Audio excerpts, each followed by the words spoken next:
Pergunta do próprio curador, do Luiz Felipe Pondé, para o convidado de hoje. Então vamos ver qual é a pergunta do Pondé.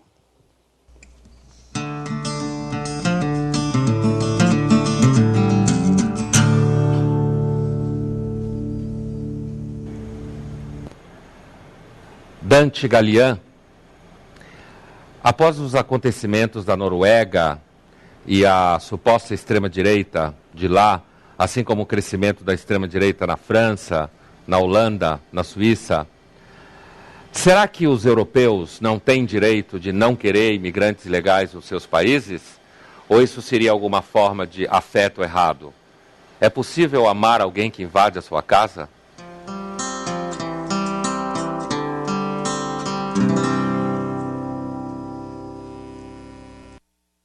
A todos.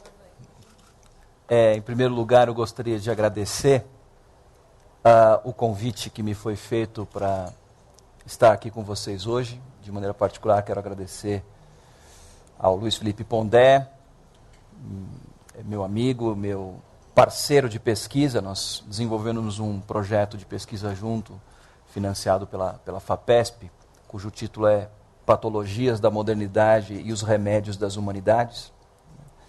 E agradeço também à CPFL e a toda a sua equipe muito gentil e cordial que me recebe. Não é a primeira vez que eu participo deste café filosófico, se não me engano já é a quarta ou quinta vez, nunca aqui em Campinas, essa é a primeira vez aqui em Campinas e eu me sinto muito feliz, muito honrado de poder estar aqui hoje, né? Ainda que seja para responder a essa doce provocação do Luiz Felipe Pondé, né? Eu sempre digo para ele, ontem particularmente eu estive com ele e aproveitei para lhe puxar a orelha, né? Porque, enfim, as suas provocações são bastante, enfim, tensas, né? Mas eu gosto de provocações, eu acho que são desafiadoras, e eu acho que isso nos traz para um movimento de reflexão extremamente interessante e produtivo. Dentro das várias perguntas que foram colocadas tanto no vídeo anterior como nesse dirigido diretamente a mim, né, há uma questão interessante que é investigar ou refletir sobre as razões do ódio seria uma possibilidade para que a gente pudesse lidar melhor com ele? A gente pudesse, talvez, quem sabe, encontrar soluções mais adequadas para essa provocação, ou para essa paixão que, infelizmente, nos últimos tempos tem nos exasperado tanto e o nosso século, como também foi mostrado aqui nesse vídeo inicial, mostrou esse nosso século começando com aquele símbolo, que agora recentemente comemoramos 10 anos, né, da destruição das Torres Gêmeas em Nova York, como um marco iniciatório do nosso tempo, da nossa era, do nosso século. E é interessante que o nosso século seja inaugurado com uma imagem do ódio. Mas antes de falar e talvez aprofundar a respeito da questão do ódio, assim, no seu caráter mais amplo e mais profundo, na perspectiva da própria existência humana, o tema que me foi proposto hoje é especificamente a questão do ódio que se verifica hoje dentro da questão da xenofobia na Europa, e de maneira particular em função dos últimos acontecimentos, né, que têm, enfim, nos prendido a atenção com relação à problemática do europeu frente ao estrangeiro, frente ao imigrante. Esse módulo se encerra hoje, né, com esse debate sobre a questão do ódio na Europa, mas, pelo jeito, vocês já tomaram uma dose bastante grande de ódio, né, ao longo das últimas 3 semanas, né? Começando pelo Pondé, depois pelo Karnal, houve um outro jornalista que veio falar também sobre a questão do ódio no islamismo. Então, quer dizer, é uma dose bastante grande de ódio. E antes de chegar nessa questão, nós vamos partir desse movimento de uma análise mais, diria, fenomenológica, histórica da questão do ódio na Europa. E, sem dúvida, vocês vão perceber que, ao investigar a temática do ódio do ponto de vista sociológico, histórico, político, antropológico na Europa de hoje, inevitavelmente a gente vai cair numa problemática que toca a nós. Porque é fácil falar daqueles que estão se odiando do outro lado do oceano. Né? Mas o que isso tem a dizer? O que isso tem a ver conosco? Né? Com a nossa própria maneira de viver, com a nossa própria maneira de se relacionar. Na minha apresentação de hoje, na minha fala de hoje, eu pretendo abordar, basicamente, pensando na resposta a essa provocação, a essa pergunta do Pondé, né? Que é a pergunta do módulo, de certa forma, que é a pergunta de toda essa temática que vem sendo desenvolvida aqui no Café Filosófico, aqui em Campinas. Em primeiro lugar, contextualizar historicamente o problema da xenofobia e do ódio ao estrangeiro na Europa, numa perspectiva histórica. Não poderia ser diferente na medida em que eu sou um historiador. E a gente acaba um pouco se utilizando dessa maneira de ver o mundo como uma forma de se estabelecer uma relação com o conhecimento. Em segundo lugar, a partir dessa abordagem histórica, a gente mergulhar fundamentalmente naquilo que foi colocado como sendo uma pergunta em relação às razões do ódio. Afinal de contas, o que é o ódio? De onde é que ele vem? O ódio é a antítese do amor? Ou não? Então, a partir do posicionamento histórico da questão, a gente, aos poucos, vai poder entrar num nível maior de complexidade, um nível maior de profundidade a respeito do tema, para que, ao final, a gente procure dar uma resposta, que certamente não vai ser uma resposta definitiva, mas, né, a gente não pode, digamos assim, não deixar sem resposta a uma provocação, ainda sabendo que ela é parcial e que ela, às vezes, também pode ser falha. Mas vamos tentar. O problema do ódio na Europa, todos vocês sabem, não é um problema atual. Quer dizer, ele é um problema atual, só que ele não é apenas atual. Não começou ontem. A questão da relação de ódio com o estrangeiro, com aquilo que me é estranho, com aquilo que me é diferente, né, é algo, digamos assim, atávico na própria natureza humana. Ou seja, nos primeiros passos da sua história na humanidade, o homem demonstra ser um animal acuado, sem dúvida nenhuma, e reage frente a esse universo que o cerca, às vezes de maneira complacente, às vezes de uma maneira, digamos assim, ameaçadora, né, de muitas formas. E uma das formas, sem dúvida nenhuma, mais próprias, né, mais identificadoras do homem é, sem dúvida nenhuma, o ódio. Historicamente, a problemática do eu e do outro, de uma cultura olhando a cultura do outro, né, é sempre uma questão problemática. Para vocês terem uma ideia, por exemplo, a palavra bárbaro, que é de origem grega, deriva de um radical chamado barbaroi, que quer dizer literalmente canto de pássaro. Ou seja, todo aquele que não fala a minha língua, todo aquele que não compartilha dos meus referenciais culturais, me é tão compreensível quanto o canto de um pássaro. E assim, talvez, como me seja justificável, em algum momento, jogar uma pedra num passarinho, por que não jogar uma pedra no outro, mesmo que esse outro seja um ser humano. Toda a história política, social, econômica, cultural da Europa, não só da Europa, do mundo todo, mas de maneira particular enfocando a questão da Europa, é uma história marcada pelo ódio, pela incompreensão, pelas guerras, pelas invasões, pelas disputas.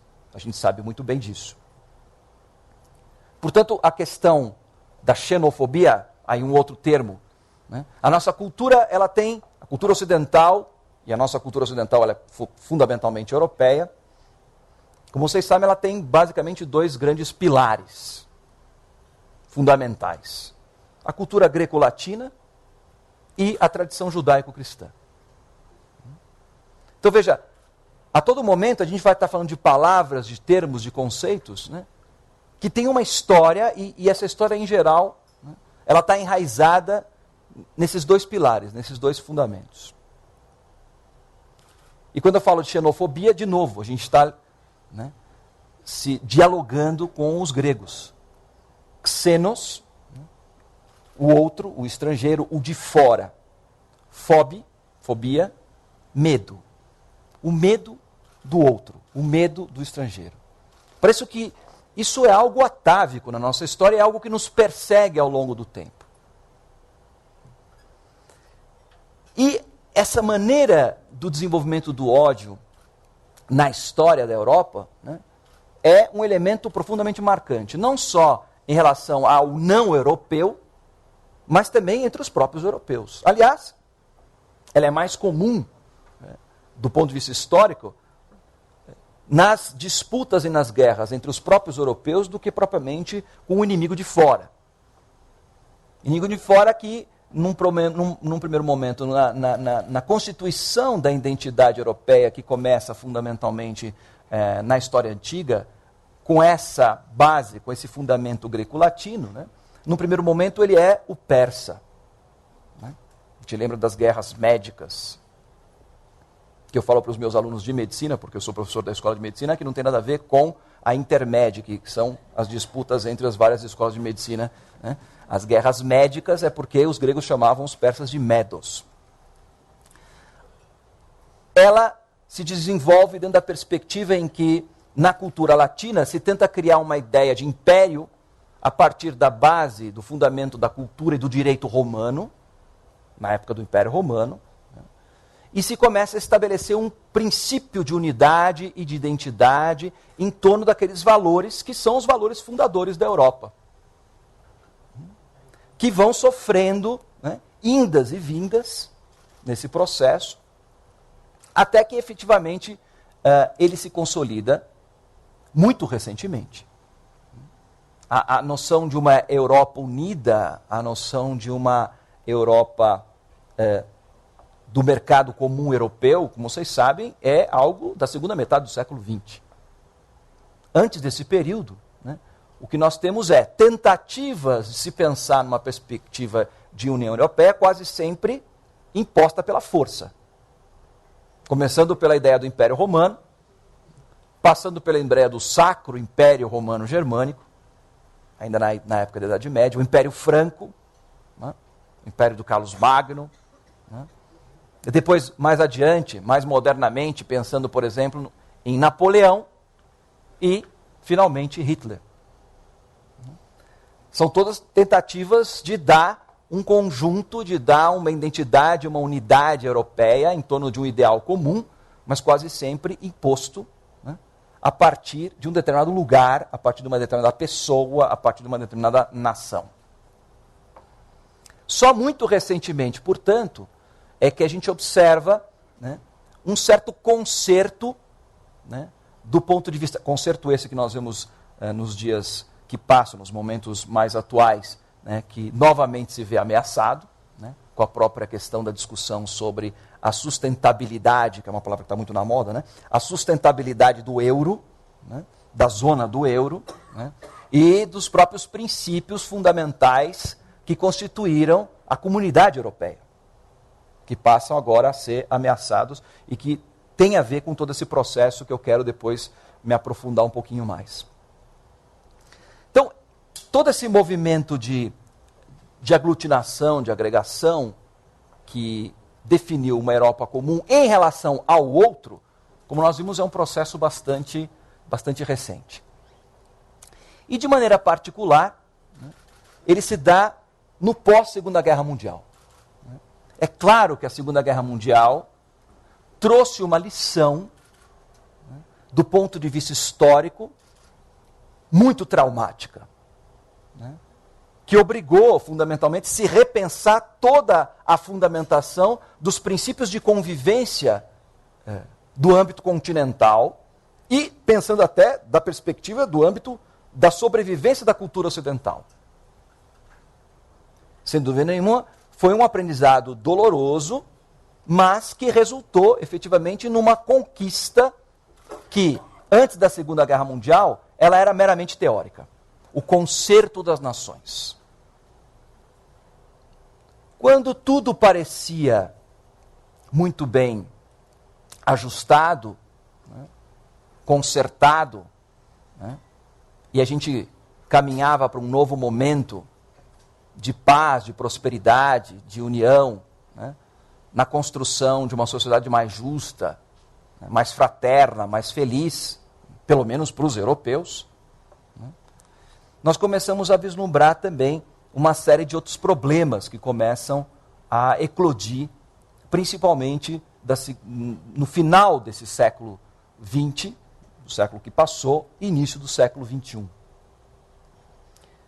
A prosperidade material e econômica da Europa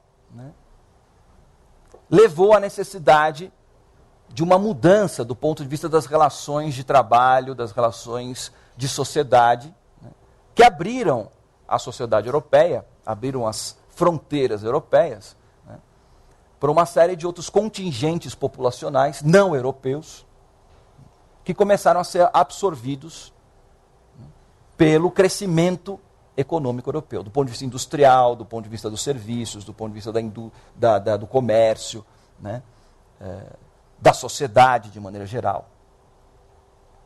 E a gente começa a observar, por exemplo, um movimento de afluência, principalmente dos países que, no século XIX, no crescimento do princípio do imperialismo europeu, tinham sido colonizados, e aí eu coloco esse colonizados entre aspas, porque para não se confundir com o processo colonizador que acontece, por exemplo, da qual nós somos fruto, as sociedades ocidentais da América, no processo colonial do século XVI, XVII, XVIII.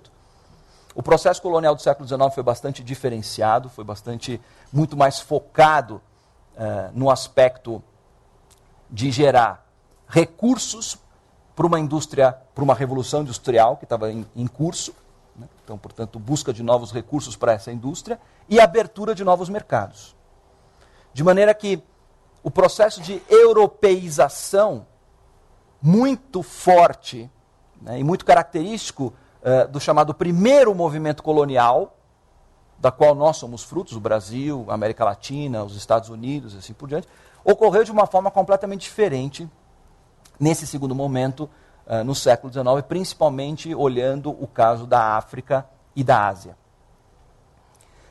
Como consequência desse processo todo, se estabelecem pontes, estabelecem vínculos inevitáveis entre esses países neocolonialistas e as suas metrópoles europeias.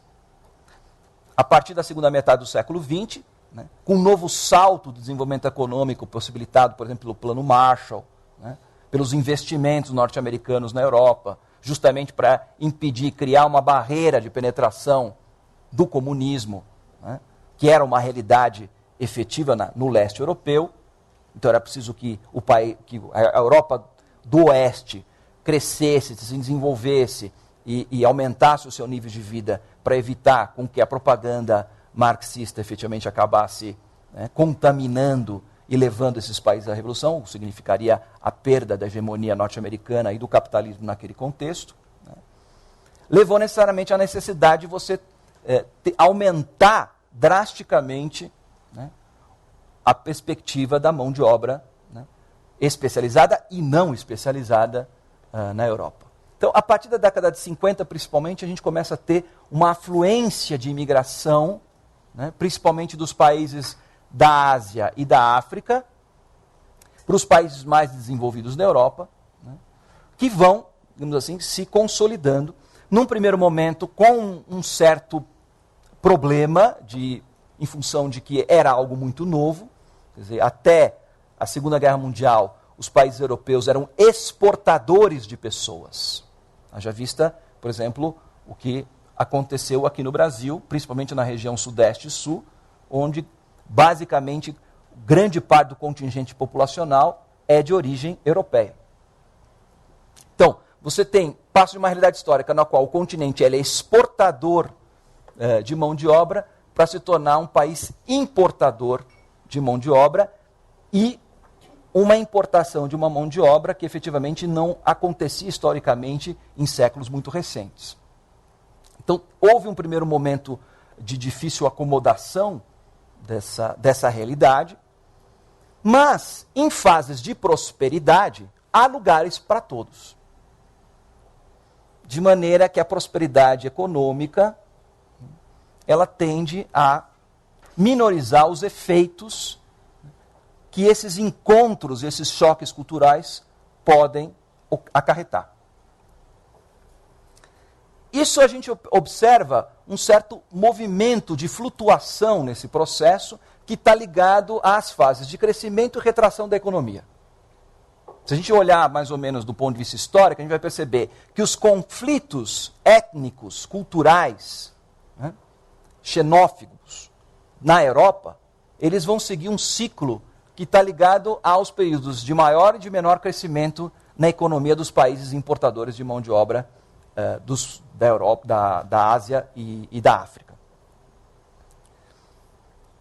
Atualmente, talvez a gente esteja vislumbrando um momento bastante mais drástico nesse momento, mais do que talvez em outros períodos históricos. Quer dizer, essa questão um pouco do ódio ao estrangeiro, né, a perseguição com o estrangeiro, é uma coisa que a gente observa, como eu já disse, não é nenhuma novidade, mas que nos últimos tempos, né, vem tomando, né, uma proporção, uma dimensão, uma radicalidade talvez inédita do ponto de vista histórico. E não é preciso fazer muito esforço para perceber que isso está ligado justamente ao momento traumático da crise europeia atual.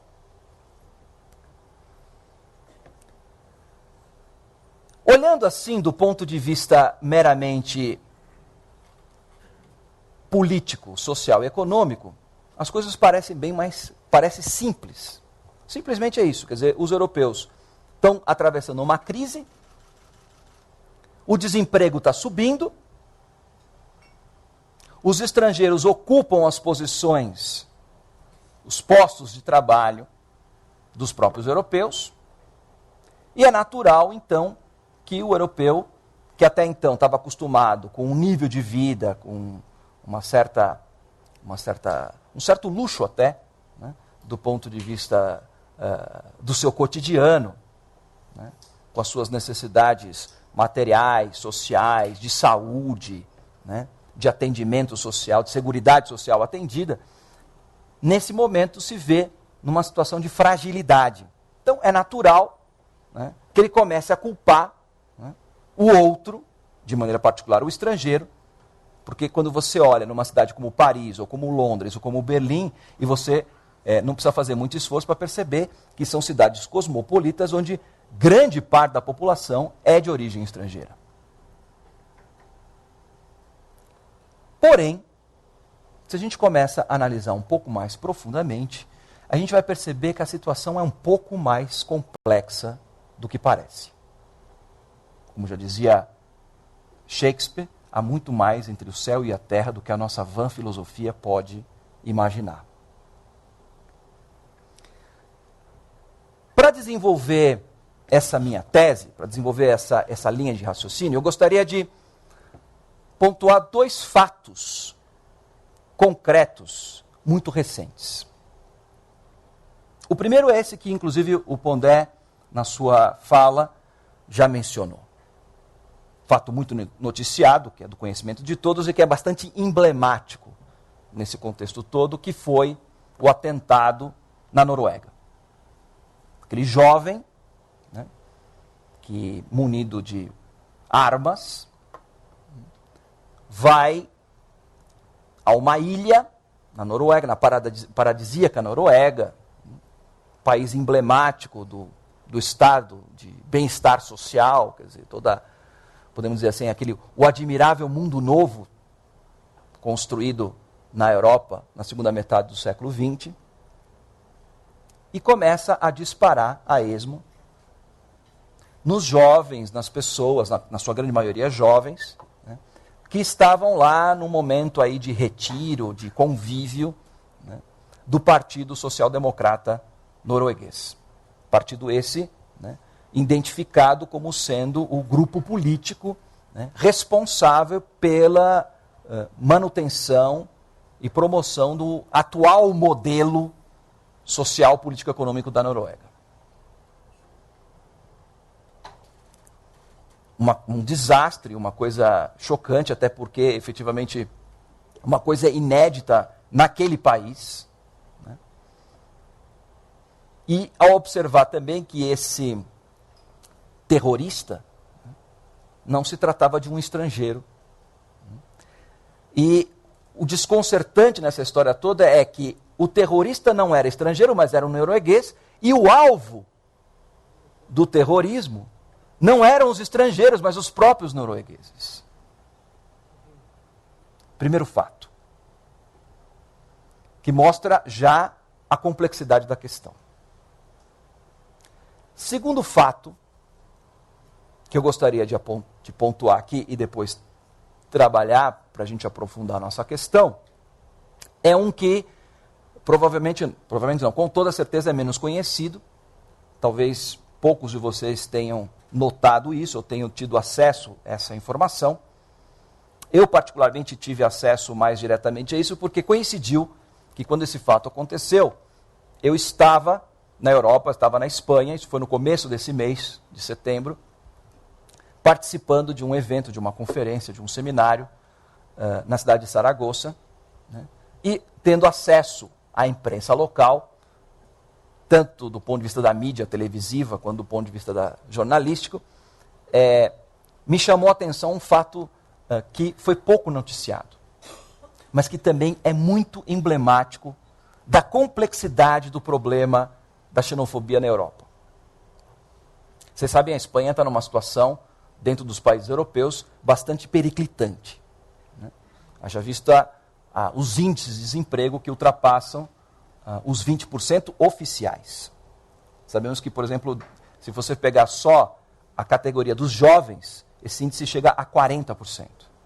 Então, é uma situação inédita, né, num país que estava acostumado, fundamentalmente, a ter, né, uma capacidade de absorção desse jovem no mercado de trabalho, e não só no mercado de trabalho, mas dentro da Seguridade Social bastante boa.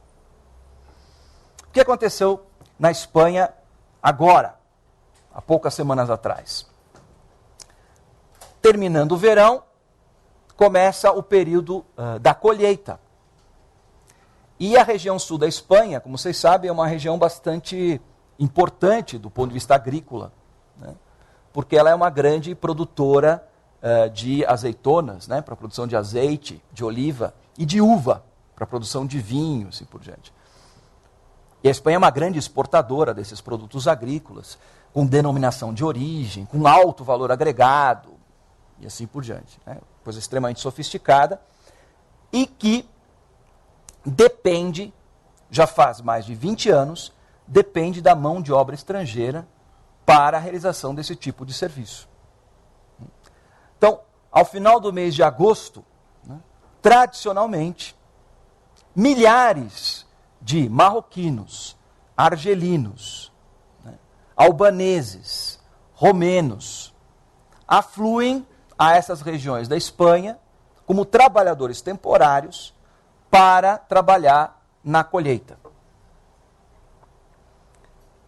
Ineditamente, agora, nesse início do mês de setembro, que é justamente a abertura da época da colheita, o governo espanhol baixou um decreto proibindo a entrada de trabalhadores estrangeiros temporários no país. Achando que com isso, né, estava tomando uma medida popular, na medida em que estaria protegendo os espanhóis na perspectiva do emprego. Bom, está faltando emprego, né, mas está sobrando trabalho. Então o que você faz? Você fecha as fronteiras do país e faz com que os nacionais se dediquem àquele trabalho. Houve um protesto por parte dos produtores rurais, ou seja, dos fazendeiros. Os pequenos, médios e grandes fazendeiros espanhóis, né, aquela velha história, botou o trator na estrada, né, faixas, manifestação até a sede dos órgãos governamentais, exigindo que a lei fosse revogada, que a portaria fosse levantada. Por quê? Começaram a entrevistar uma série desses produtores que estavam lá se manifestando, e eles disseram o seguinte: se os estrangeiros não vêm, não há colheita este ano. Por quê? Simplesmente porque os espanhóis não querem e não sabem trabalhar mais na terra. O que acontece? Com a própria modernização da agricultura e as técnicas assim por diante, o trabalho da colheita passou a ser um trabalho razoavelmente sofisticado. Trabalho esse que, ao longo desses 20 anos, esses trabalhadores, né, temporários foram aprendendo e foram desenvolvendo um certo know-how. E que foram cobrindo, em última análise, os trabalhadores tradicionais, que eram os próprios espanhóis, que aos poucos foram deixando de fazer esses trabalhos. Ora, todos nós sabemos que os estrangeiros que vivem na Europa realizam, fundamentalmente, esse tipo de trabalho, que efetivamente um trabalho menos especializado, um trabalho menos intelectualizado, um trabalho, obviamente, menos remunerado, que os cidadãos europeus já não podem, já não querem e já não sabem mais realizar.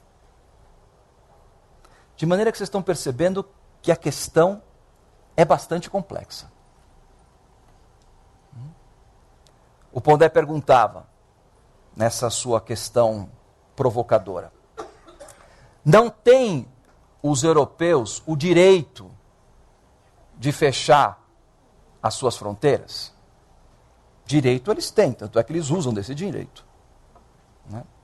O problema é o seguinte: podem eles fechar as suas fronteiras? E veja, situações como essa, a primeira que eu citei, do caso do rapaz norueguês, e essa segunda, menos conhecida, da problemática do fechamento das fronteiras, mostra, em última análise, que a Europa hoje está enfrentando uma situação na relação com o estrangeiro que já não é mais tão simples como a princípio se parecia. Está aí colocada, fundamentalmente, ao meu ver, duas grandes questões, que, na minha maneira de entender, são duas questões que estão diretamente relacionadas com a problemática do ódio.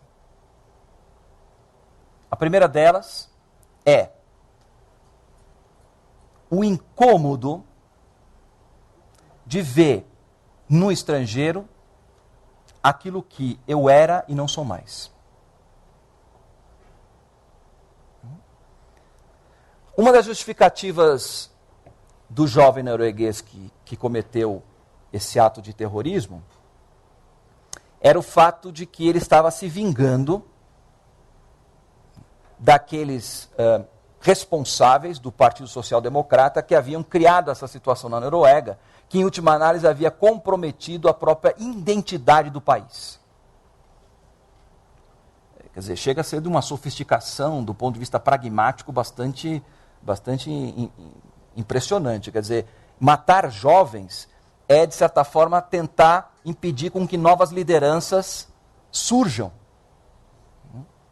Depois, quando se foi puxar a ficha do tal do terrorista, se percebeu que ele pertencia a algumas organizações de extrema-direita, né, de fundamentalismo religioso não islâmico, porém cristão. Né? Olha só como isso nos é muito incômodo, principalmente aos europeus. Nós que somos brasileiros estamos até bastante bem nessa fita, né? Porque nós estamos distante dessa questão. Mas depois é preciso pensar em que medida isso também nos toca. Fundamentalismo europeu, que coloca um problema que está sendo pouco debatido, pouco discutido, porque o fundamentalismo é sempre do outro, nunca nosso. Então veja, nós estamos lidando aí com uma situação das razões do ódio, onde estão entrando, na minha maneira de entender, analisando historicamente esses fatos, uma perspectiva de um grande vazio e um grande medo. Grande vazio porque o que foi acontecendo na Europa nos últimos tempos é que os valores que sustentavam e fundamentavam aquilo que é chamado de Europa, ou civilização europeia ocidental, né, foram se tornando palavras, conceitos vazios. Claro, Europa é um continente extremamente importante do ponto de vista histórico, porque estão lá as raízes, estão lá os fundamentos da civilização ocidental. Mas para quem vai viajar e para quem vai observar a Europa nos dias de hoje, quem consegue analisar com um pouco mais de acuidade vai perceber que a Europa hoje se transformou num grande parque temático arqueológico. É verdade. Para vocês terem uma ideia, algumas manifestações culturais, alguns símbolos culturais que davam identidade, né, para essa cultura, para esse continente, eles estão profundamente esvaziados. Por exemplo, as catedrais, as famosas catedrais góticas, que são um dos cartões postais mais importantes. Pensando o que é um dos cartões postais de Paris, é a Torre Eiffel e a Catedral de Notre-Dame. O que é a Catedral de Notre-Dame? É um grande museu.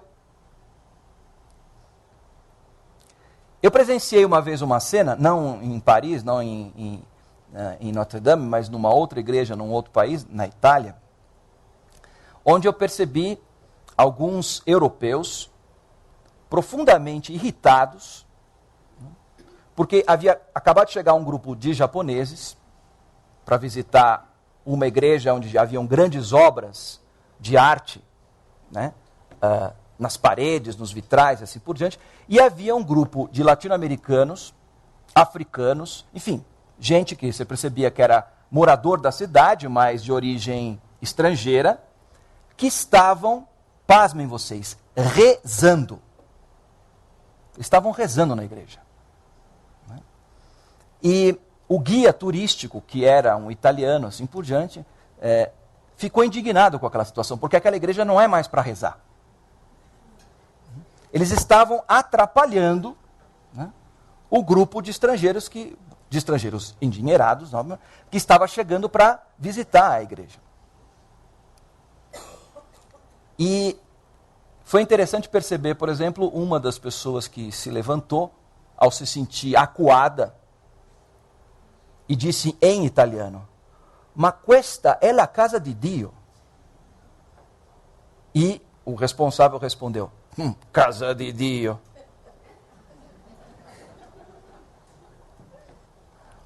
Sim, esses episódios, né, mostram efetivamente o que efetivamente está acontecendo. Quer dizer,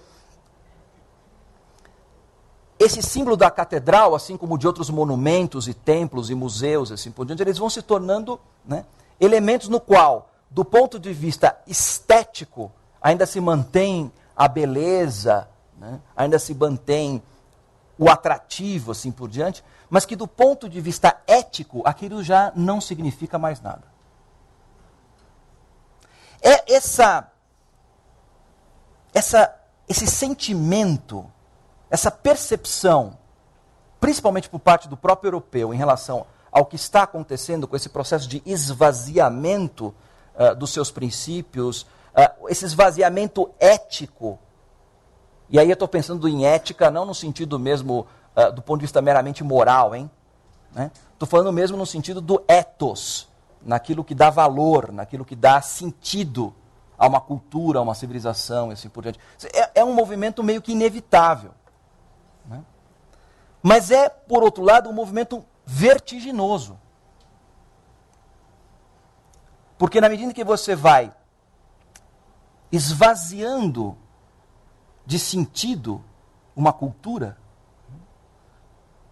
a tendência é que aquele edifício que ficou só na forma, ele desmorona. E esse medo do desmoronamento é um dos elementos, uma das razões do ódio.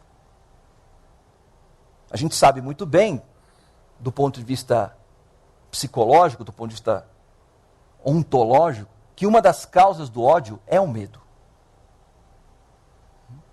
Um dos elementos que determina, ou que provoca o ódio, é o medo. A insegurança. Então eu tendo a reagir de uma forma instintiva, apaixonada. Ao mesmo tempo,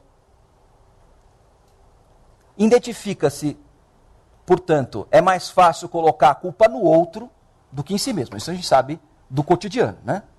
Sempre foi o outro. Isso a gente aprende desde criancinha. Quem é que deixou? Foi o outro, foi o irmão. Né? Ora, isso que acontece cotidianamente com a gente também acontece no âmbito das culturas e das civilizações. A culpa é sempre do outro. De quem que é a culpa de que a Europa esteja passando por essa crise de identidade, por essa perda de valores? E veja, eu não estou falando só do ponto de vista da questão da cultura religiosa, hein, que eu citei o caso da igreja e tal, mas esse é apenas um exemplo. Também dentro do ponto de vista da cultura laica. Por exemplo, uma discussão muito candente, muito forte na França atualmente, diz respeito fundamentalmente ao problema dos valores republicanos. O fato, por exemplo, de que os princípios da Revolução Francesa, da liberdade, da igualdade, da fraternidade, estejam em risco quando você está lidando com uma população estrangeira, ou já francesa, porém de descendência árabe, por exemplo, cujos valores não coadunam com os princípios liberais democráticos. Um exemplo, o problema do véu na França. O problema, por exemplo, da monogamia versus poligamia. Aí o que está em questão não são tanto os valores e princípios religiosos, né, ou mais simbólicos no sentido mais tradicional, mas tem a ver fundamentalmente com esses outros valores e princípios considerados laicos, também que é uma construção europeia mais moderna. Então vocês percebam que essa questão, a gente pode dizer, por exemplo, o quanto alguns jovens árabes na França, né, poderiam chegar para um policial francês e dizer, c'est la République. E o guarda dizer, República. Percebe? É a mesma ideia. Essa desagregação, que é jogada a culpa no outro, começa a se perceber, na verdade, e acho que esse é o momento onde isso mais vem à tona, e aí que eu quero religar com aquele caso dos trabalhadores rurais na Espanha, mostram que, na verdade, O problema não está com o outro, muito pelo contrário, que o problema está em casa. Que o problema é do próprio europeu.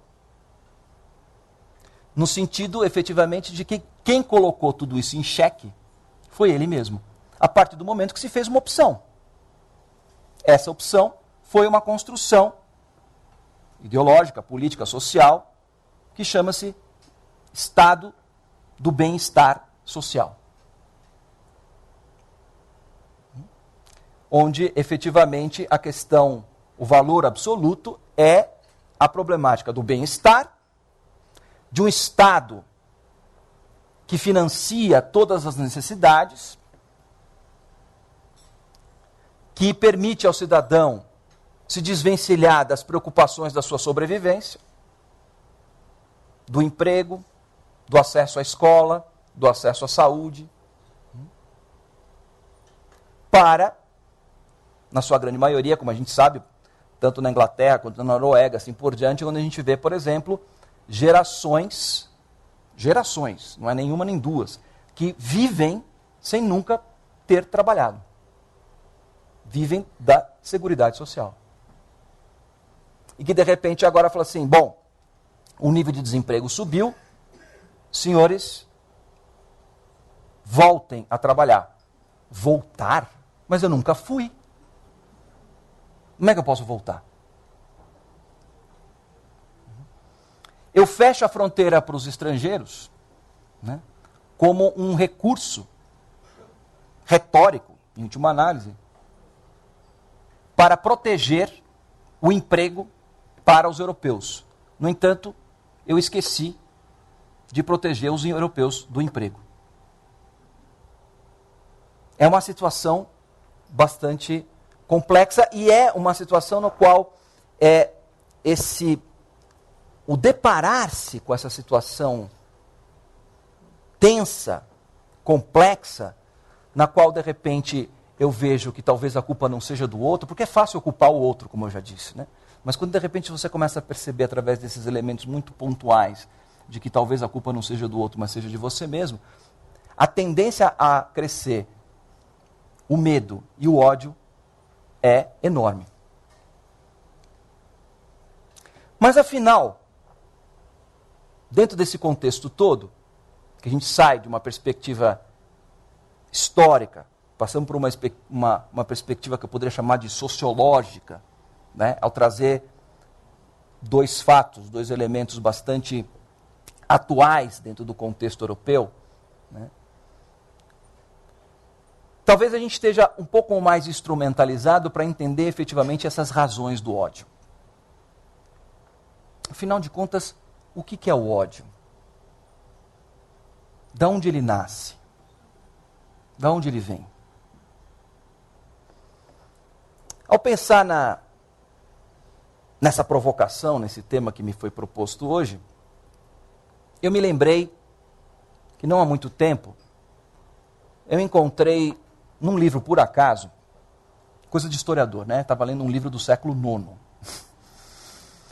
E um livro de um autor anônimo, na verdade era um romance em que a autora, que é uma historiadora, uma francesa, contava que encontrou um livro do século novo que de fato existe e que está na Biblioteca Municipal de Paris, obviamente não acessível a todos, porque se trata de uma obra rara, né, cujo nome dessa obra é O Peregrino Interior, ou melhor dizendo, A Peregrinação Interior, que é um tema recorrente, né, dos manuscritos do século IX, X, XI, né, que foi justamente no período em que começou a se estabelecer as rotas de peregrinação na Europa. Roma, Santiago de Compostela e assim por diante.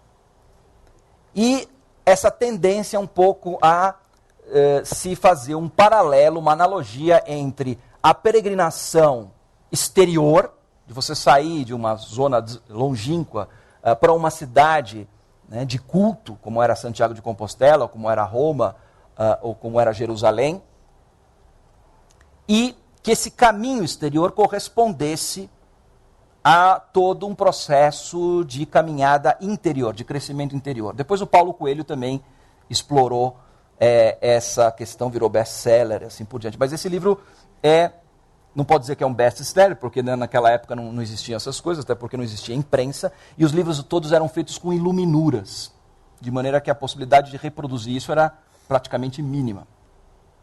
Este é um livro que, além do texto, traz uma série de iluminuras belíssimas. E eu me lembro que, ao folhear esse livro, comentado por essa historiadora, eu me deparei com uma figura, porque esse peregrinador interior, ele vai encontrando ao longo do caminho uma série de personagens. Esses personagens são as virtudes e os vícios, as paixões, né, e as virtudes. Quem o guia é a sabedoria. É um termo alegórico comum na Idade Média. Depois Dante Alighieri, por exemplo, vai retomar essa questão, porque Dante Alighieri, na Divina Comédia, faz justamente uma peregrinação pelo inferno, pelo purgatório, pelo céu, guiado, num primeiro momento, por um poeta chamado Virgílio, né, que vai fazendo com que Dante vá adentrando nos diversos círculos do inferno e assim por diante. Pois bem, nesse livro, que é bem anterior ao Dante Alighieri, há uma guia que chama-se Sabedoria. E ao longo do caminho, é a sabedoria que vai decifrando para o peregrino interior os personagens com que ele vai encontrando. Num determinado momento, esse peregrino se depara com uma figura jovem, um homem jovem, carregando um arco e uma seta. Mas com uma peculiaridade. Ele está vendado. O peregrino pergunta para a sabedoria: mas sabedoria, esse não é o Eros, o Deus do amor? E a sabedoria diz: sim. Mas por que ele está vendado? A gente poderia chegar à conclusão: é porque o amor é cego? Não é. A sabedoria diz para ele: cuidado, porque esse Eros vendado chama-se ódio. Me parece inusitado e ao mesmo tempo bastante interessante pensar a questão do ódio a partir dessa imagem. Geralmente a gente tende a pensar que o ódio é a antítese do amor. Não é assim. A antítese do amor, o amor é uma paixão, assim como também o ódio é uma paixão. E se a gente for levar em consideração aquilo que traz o texto do peregrino interior, é a mesma paixão, é o mesmo personagem. A antítese do amor talvez seja a indiferença, que é o vazio, que é o nada. Portanto, de certa forma, se há ódio, ainda há esperança. Pode parecer um pouco drástico isso, mas, de certa forma, mostra que, pelo menos, onde ainda há o ódio, ainda há paixão. E onde há paixão, ainda há vida humana. A questão é, o desafio é, como tirar a venda de Eros? Como fazer com que Eros, o amor, volte a enxergar?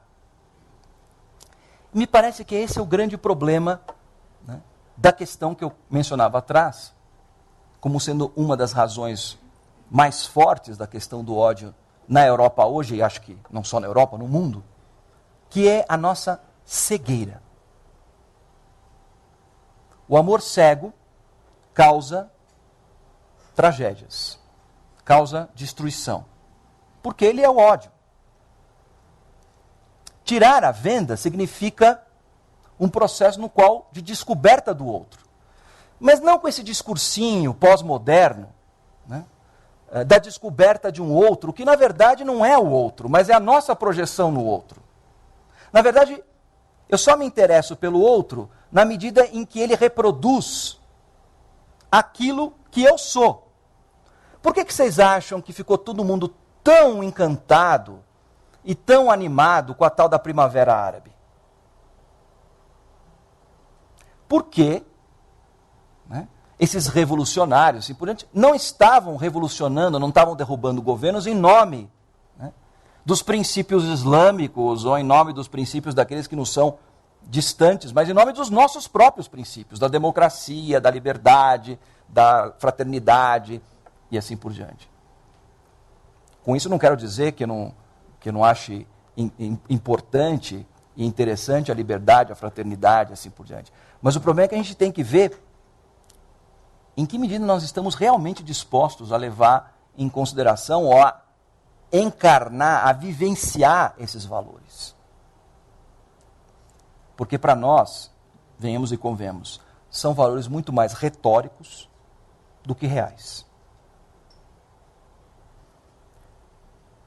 A problemática, portanto, está, na minha maneira de entender, na necessidade do desvendamento. De olhar para o outro tal como é. Nesse sentido, é um desafio mesmo. Olhar para o outro significa o seguinte: ver o outro como alguém dotado de história, como alguém dotado de memória, como alguém dotado de significado e sentido do qual eu preciso desvendar. Eu me desvendo para poder desvendar o outro. Senão, o que sobra é o medo, e do medo vem o ódio. Como é que se desvenda? Como é que se olha o outro? Isso seria tema para uma outra palestra. Eu acho que aqui era mais no sentido de responder à provocação, e agora já pontuando nos aspectos conclusivos, seguindo um pouco a provocação e a pergunta do Pondé, que é: têm os europeus o direito de fechar suas fronteiras? Tem. Eu responderia com uma outra pergunta: devem fazê-lo? É bom fazer? Será que isso resolve o problema? Me parece que não. Muito obrigado, e eu fico à disposição de vocês para as suas perguntas.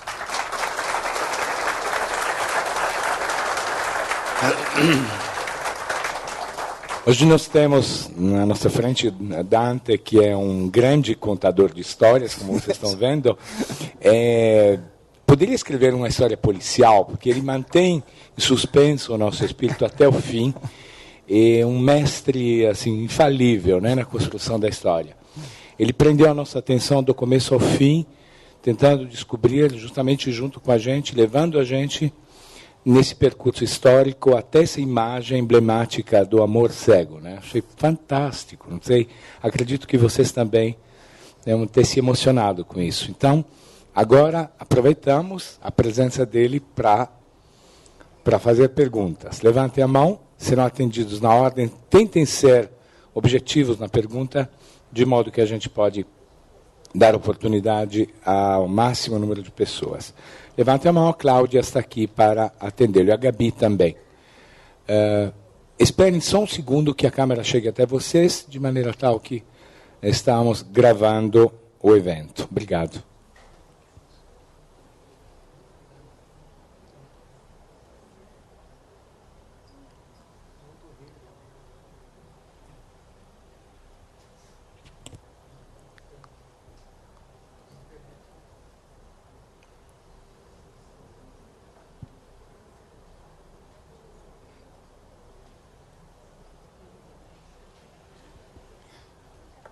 Boa noite, Dante. A gente está transmitindo essa palestra ao vivo no site da CPFL Cultura. Vieram algumas perguntas aqui. A Juliana, da Eslovênia, ela está acompanhando de lá. Ela fez alguns comentários, ela citou alguns casos de xenofobia, né? Ela falou que conhece um cubano que estuda numa universidade de Ljubljana e foi atacado por jovens nazistas. Mas ela falou também, por um outro lado, ela conhece muitas eslovenas que se casaram com africanos. A pergunta da internet é do Silvestre. Ele quer saber se o patriotismo estimula o ódio a imigrantes. Depende do que... Posso falar? Patriotismo é uma questão controversa, né? Num primeiro momento, se você considerar patriotismo como amor à pátria, né, podemos pensar numa questão efetivamente positiva. Não temos que ser preconceituosos no sentido de que a gente fomente amor pelo lugar onde a gente vive, com as pessoas que a gente convive, né? Isso é uma coisa extremamente positiva. O problema é quando esse patriotismo se torna nacionalismo, né? Pátria é uma relação interessante, é um termo que está voltado fundamentalmente até com o termo pater, em latim, pai, né? Então, pressupõe uma certa familiaridade, né? Essa familiaridade é uma aproximação, né? É todo o contrário daquilo que eu estava dizendo, a questão da venda nos olhos, né? Quer dizer, pressupõe um conhecimento, uma intimidade, e é natural que quanto mais a gente se aproxime das coisas ou das pessoas, e mais a gente as conheça, e mais as aceite, né, mais a gente as ame. Nacionalismo, né, que eu acho que é uma questão um pouco... Eu não acho que as pessoas se tornam xenófobas por patriotismo, eu acho que o nacionalismo acaba sendo um fomentador muito mais, porque nação é um pressuposto muito mais abstrato. Vem de nação. A nação é um construto, né? Geralmente encampado, desenvolvido pelo Estado. De maneira que ela é uma ideia. Ela não está concretizada, por exemplo, geralmente a ideia de pátria está concretizada em coisas muito, muito palpáveis, né? Como os acidentes geográficos, como os costumes, os hábitos, as pessoas, a língua, né? São coisas palpáveis, concretas. Agora, nação é um construto, né? É que a gente, dentro do pressuposto, quer dizer, a nação, a ideia de nação é uma criação moderna, né?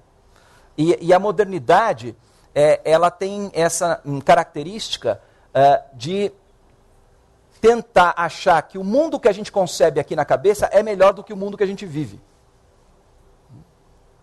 E nesse sentido, então, você substitui pátria por nação, e a partir do momento que você substitui pátria por nação, você tem que estabelecer todo um critério e todo um arcabouço ideológico, né, no qual os elementos com que você comunga com os outros, né, são elementos que você tem que enfiar goela abaixo. Não são elementos que nascem e se desenvolvem de maneira espontânea, não. São elementos da qual, por isso, por exemplo, a escola pública é uma invenção da nação. Né?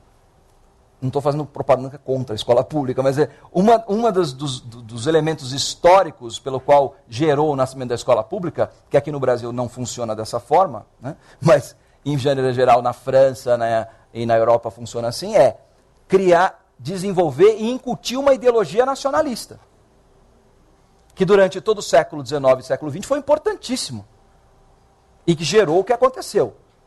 A Guerra Franco-Prussiana, a Primeira Guerra Mundial, a Segunda Guerra Mundial, e assim por diante. Quer dizer, as pessoas só iriam para o campo de batalha, só iriam se matar, né, na medida em que elas, desde pequenininha, fossem condicionadas a pensar de que o francês é melhor que o alemão, ou que o alemão é melhor que o belga é melhor que o holandês.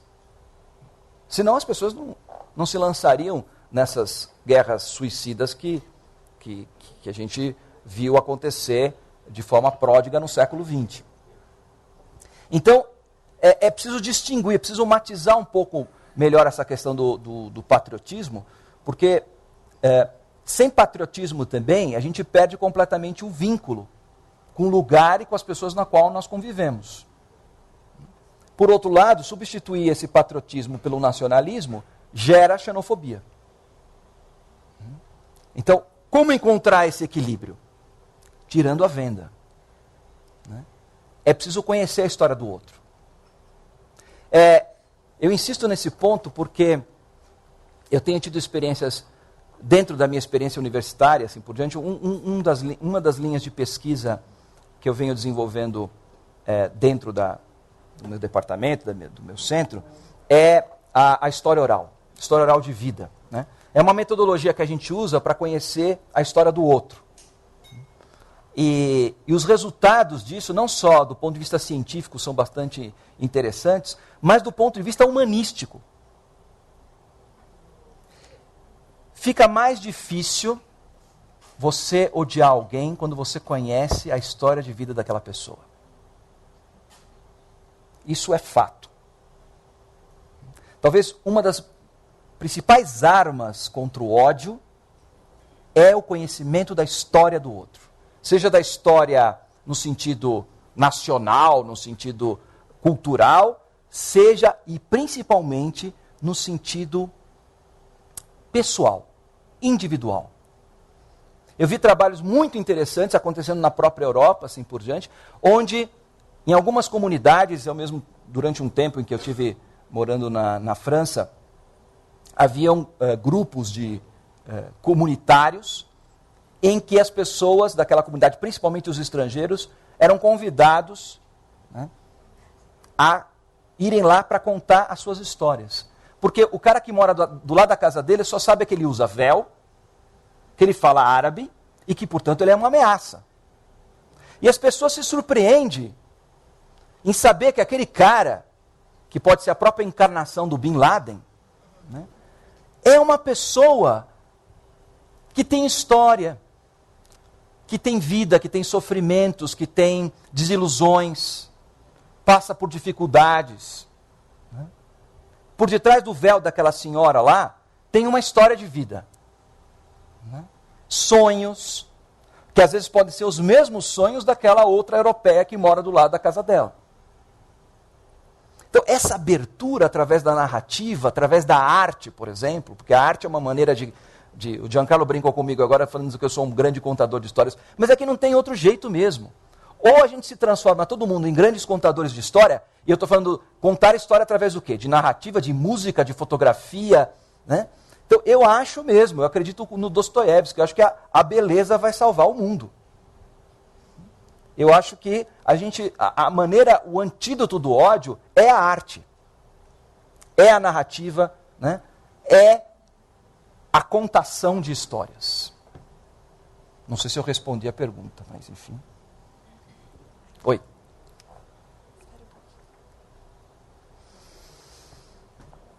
Bom, não seria uma certa dose de nacionalismo saudável, já que ela ajuda a formar um conceito de identidade para o indivíduo, para ele pertencer a um grupo, todos têm a mesma origem e história dele? Uhum. Veja, não, mas aí está muito mais ligado àquilo que eu dizia anteriormente a respeito do patriotismo. Né? Não é uma identidade que se constrói. E aí eu volto a insistir na questão da narrativa, quer dizer, é uma identidade que se constrói no compartilhamento das histórias. Certo? Não da forma como se incute o nacionalismo, onde você parte de uma versão oficial, higienizada, certo? E manipulada da história, na qual todos têm que acreditar.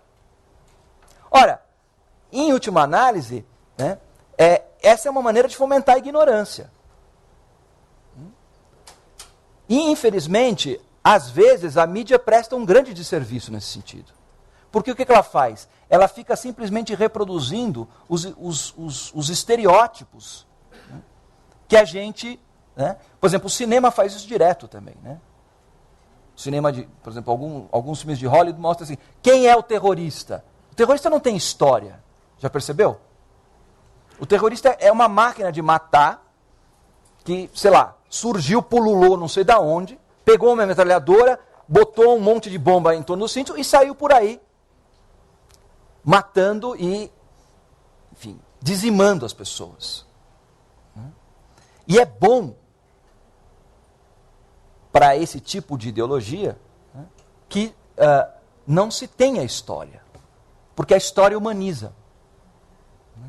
E se você humaniza o terrorista, se você humaniza o árabe, se você humaniza o estrangeiro, assim por diante, né, você vai destruindo e, ao mesmo tempo, você se vê na obrigatoriedade também de olhar para dentro de si mesmo. O problema é do medo que gera o ódio, não é tanto o medo de conhecer o outro, mas é o medo de conhecer a si mesmo. E talvez o pressentimento, a intuição de que o buraco que você leva dentro de você é quase insuportável. Então eu acho que nessa sua questão, eu insistiria mais na ideia, né, de um... Não sei nem se o termo patriotismo seria bem adequado, mas na construção de uma identidade que parte através do compartilhamento de histórias, do que num processo educacional, onde você diga para o outro, olha, eu vou te contar a sua história, você entendeu? Porque é isso que acontece. Alguém vem para mim e diz assim, eu vou contar a sua história. Mas como? Por quê? Porque quando eu conto a sua história, você, na verdade, está imprimindo no outro aquilo que você quer que o outro pense.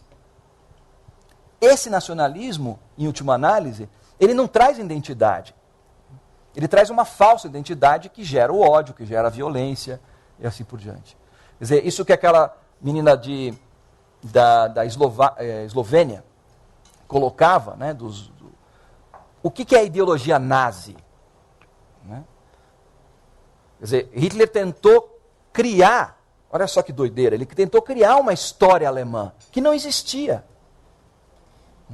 Ela tem um potencial mobilizador na medida em que ela apresenta talvez uma certa esperança e mexe com conteúdos de pulsões primitivas que talvez só Freud explique. Mas a médio e longo prazo, ou mesmo a curto prazo, ela não é suficiente porque ela não responde à necessidade da verdade. A verdade é, os alemães, essa história não é nossa. Não existe esse papo de ariano. Não existe esse papo de raça pura. E aí quando você se confronta com a realidade, ela é muito dolorosa. Entende? Não sei se eu respondi.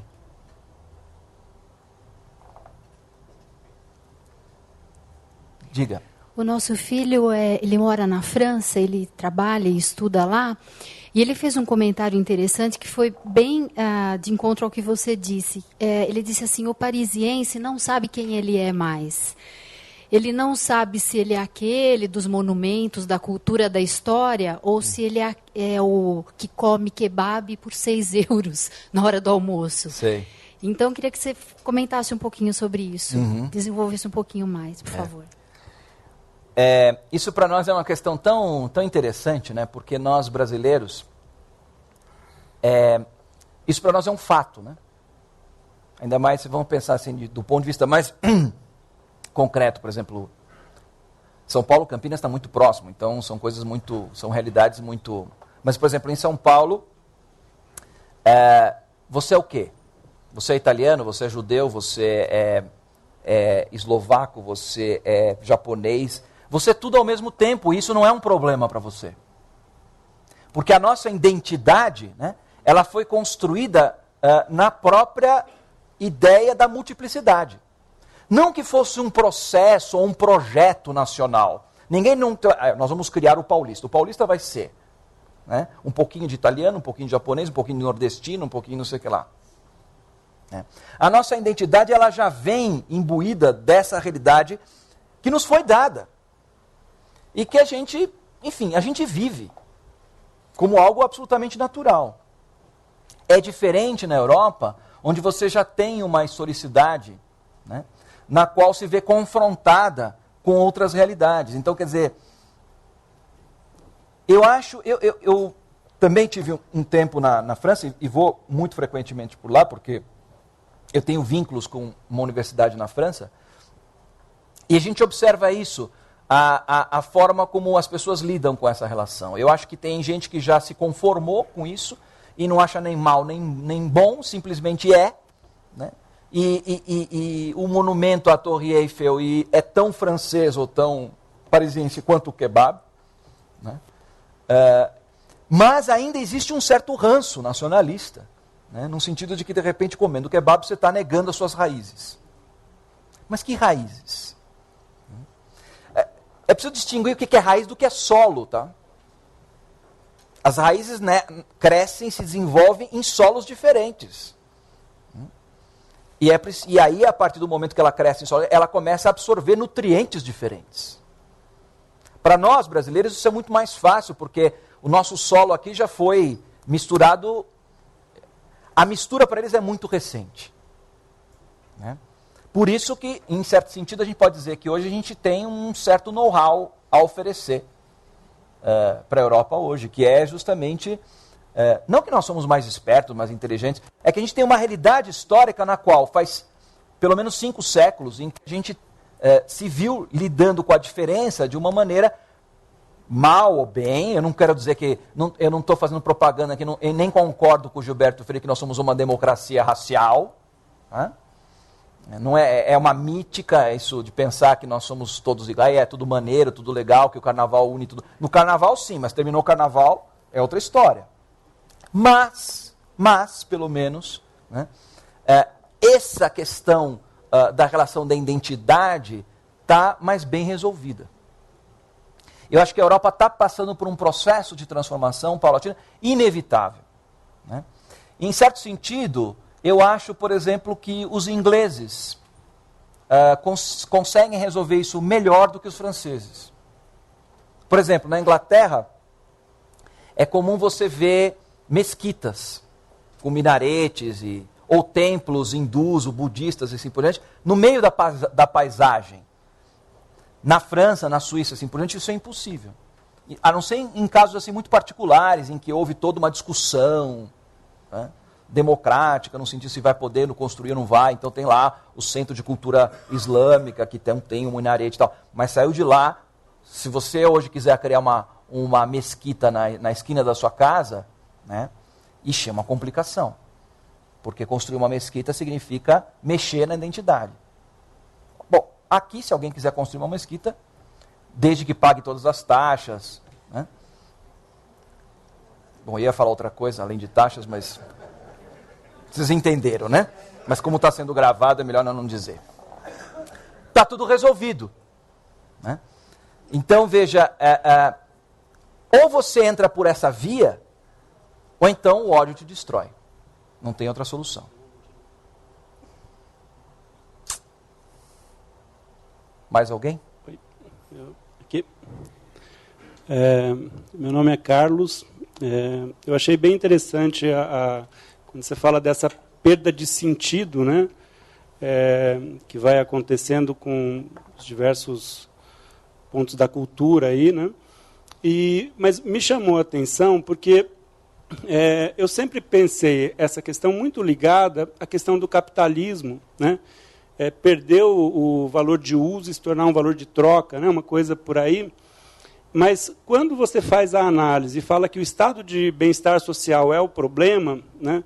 Aí me deu assim, fiquei pensando, porque eu sempre pensei que o estado de bem-estar social e uma postura mais solidária fosse uma espécie de solução, né? Mas então eu queria que você comentasse um pouco isso. Pois é. Até muito pouco tempo atrás a gente achava que era isso, né? Que o problema estava com a questão do capitalismo selvagem. Não, isso não quer dizer que o capitalismo selvagem seja a solução, né? Já se demonstrou que não é.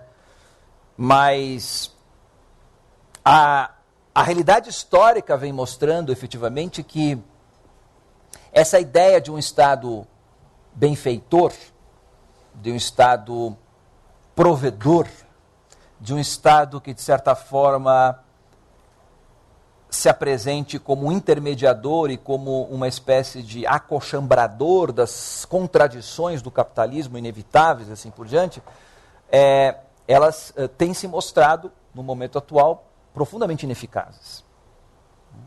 E à larga, o que está acontecendo efetivamente é que o investimento a longo prazo dessa ideologia ou dessa perspectiva, né, acabou cavando um precipício ou um buraco É quase uma ideia um pouco do que está acontecendo com essa questão do aquecimento global, né? O gelo vai derretendo, né? Vai ficando uma camada cada vez mais fina, né? E acho que é o Bauman, o Zygmunt Bauman, que fala um pouco essa questão de você estar caminhando, patinando numa finíssima camada de gelo que pode se quebrar a qualquer momento, né? Eu acho que é uma imagem bastante eloquente, bastante real do momento que a Europa, por exemplo, está atravessando agora. Quer dizer, essa ideia do Estado provedor, né, que é um pouco a ideia que o Aldous Huxley trabalha de forma ficcional, mas bastante acertada no Admirável Mundo Novo, né, é a ideia de que o Estado é o responsável por prover as pessoas de felicidade. E a gente, daqui a pouco, está cobrando do Estado a nossa cota de felicidade. Foi isso que os europeus fizeram. Eles abriram mão, né, da possibilidade, né, de viver numa perspectiva da incerteza, para uma em que toda a certeza é dada e garantida pelo Estado, né, e abandonou isso nas mãos do Estado. Claro, um Estado democrático, um Estado controlável, um Estado que não é autoritário, sem dúvida nenhuma. Porém, né, em última análise, agora está se percebendo que isso tem um custo. Né? E que justamente a crise europeia agora é que alguém chegou com a conta. Senhores, aqui está a conta. E obviamente sempre chega pelo sul em direção ao norte, né? A conta chegou lá na Grécia, chegou na Espanha, chegou em Portugal, na Itália, e aos poucos ela vai subir. Então, não, quem paga é ele. Agora quem paga tudo é o alemão. Né? O alemão é o bom camarada, né? Que paga todas as contas. Né? Então, na verdade, talvez isso seja um elemento mais doloroso, viu? Porque, em certo sentido, demole talvez uma das últimas certezas que a gente guardou ainda do século XX. Ou seja, não será o Estado que nos salvará. Hoje se fala muito da questão, vocês já ouviram falar, né, do índice de felicidade bruta? Né? Que agora, enfim, estava se tentando impingir essa questão, para além do IDH, né, seria agora o índice de felicidade bruta. E aí já estavam se pensando, e essa é uma das questões que eu discuto dentro dos projetos de pesquisa que eu desenvolvo lá na Unifesp, na intersecção entre as ciências humanas e as ciências da saúde, as humanidades e a saúde, que é a questão das políticas públicas. Né? O grande problema, e nesse sentido a gente precisa estar muito atento, porque o problema está eclodindo lá na Europa, e a gente precisa prestar atenção para não repetir os mesmos erros, porque nós estamos acreditando que nós vamos resolver e nós vamos elevar o nosso índice de felicidade bruta, através de políticas públicas. Olha só no que está dando lá. Desculpa, mas o Estado não pode nos fazer feliz. Né? O Estado pode, sim, sem dúvida nenhuma, né, nos fornecer uma saúde digna, nos fornecer uma educação digna, nos fornecer uma segurança digna, nos fornecer tudo aquilo pelo qual a gente paga a ele para que ele faça para nós. Né? Mas não existe possibilidade de pagar alguém para nos fazer feliz.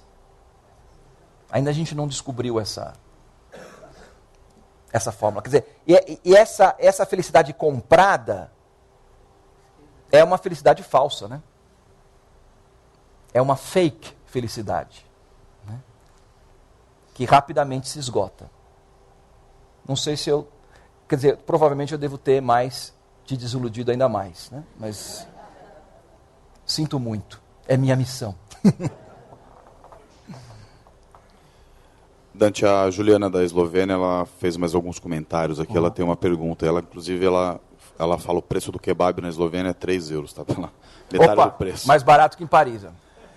O comentário dela é o seguinte, ela disse que na Eslovênia ela ouve eslovenos dizerem que não tinham preconceitos dos bósnios e dos sérvios, mas que afirmavam que as cidades e bairros onde eles moram tinham as ruas mais sujas, que não eram tão bem cuidadas. Eles reclamam da falta de cuidado que os estrangeiros têm para com sua terra. Ela cita um exemplo do fato de jogar o lixo no chão. Essa mesma reclamação aparece quando alemães falam dos turcos, quando italianos falam de africanos. Ela gostaria que você falasse um pouco sobre o preconceito que surge na relação entre pessoas com diferentes hábitos e costumes. Então, eu acho que tem muito a ver com aquilo que eu comentava a respeito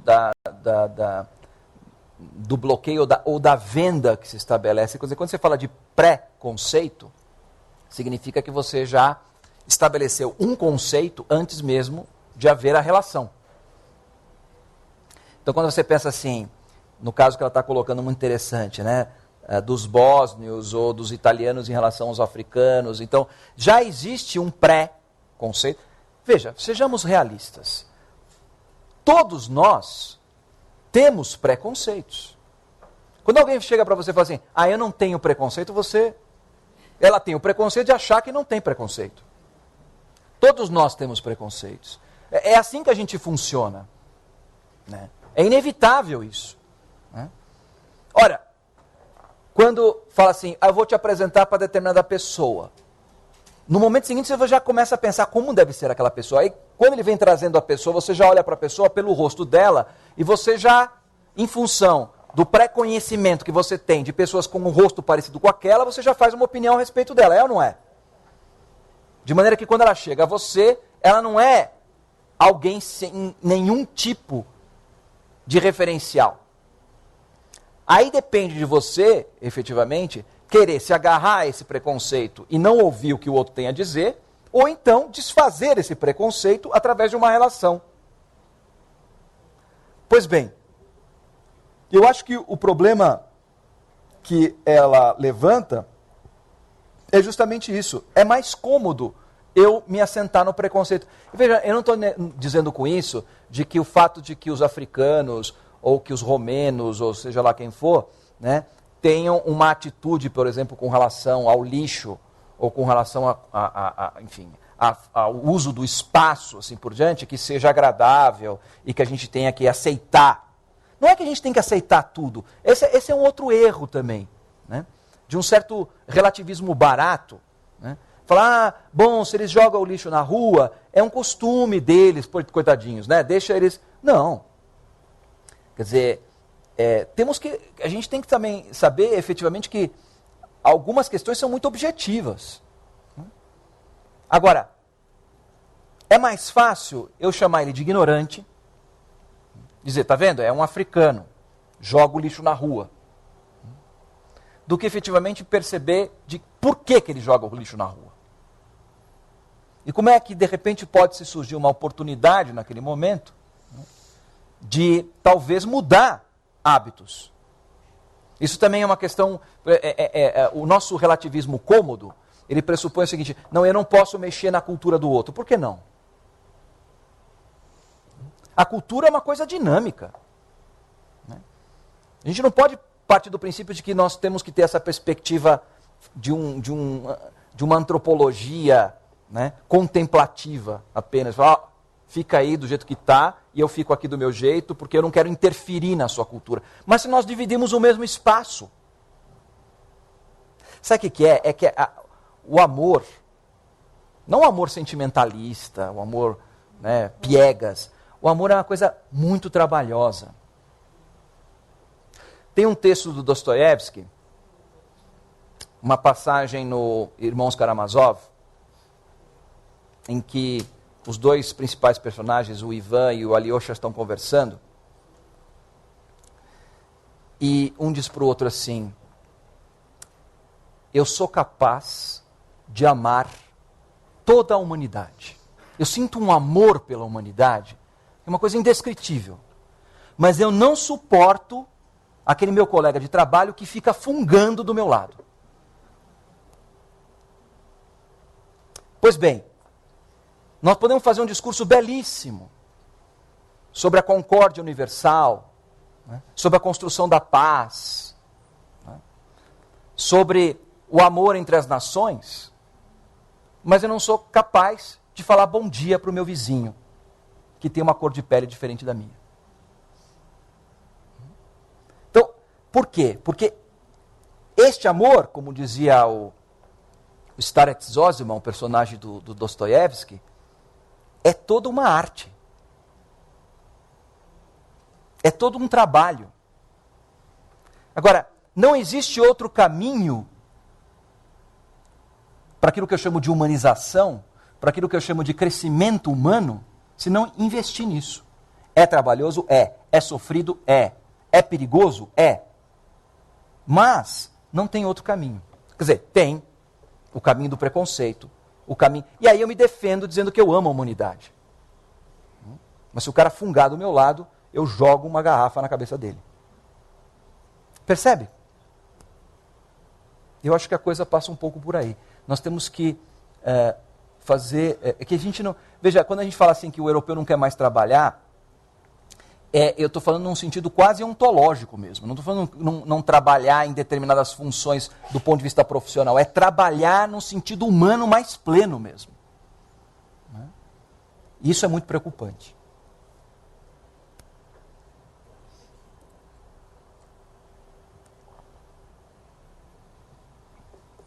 Por que será que tem essa falta de patriotismo no Brasil?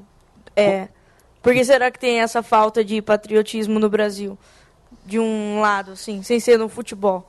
Uhum. No outro lado, de política, essas coisas. Uhum. Talvez porque... eu acho que existe patriotismo no Brasil, sim. Né? Eu só acho que... eu acho que o brasileiro é um sujeito muito patriota. Por exemplo, quando você vai na Europa, é interessante observar que todo brasileiro que você encontra está vestindo a camiseta do Brasil. Já percebeu isso? É que a nossa maneira de viver o patriotismo não é a maneira europeia de viver o patriotismo. Né? É uma maneira diferente. E justamente pelo fato de que a gente ainda insiste em julgar e ver as coisas a partir do referencial do outro, que a gente não consegue reconhecer o nosso próprio patriotismo.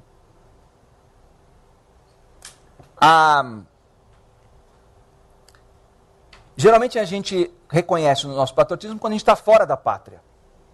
Né? O que acontece é o seguinte, por que a gente, você está falando assim, por que a gente odeia tanto os nossos políticos? Por que a gente efetivamente não liga nada para o dia 7 de setembro? Né? Porque essas coisas não são significativas para nós. A nossa história é outra.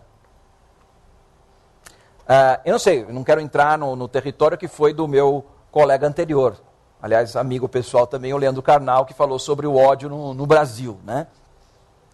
Mas eu tenho certeza, e acho que o Leandro concordaria comigo, que a história do Brasil ainda precisa ser escrita.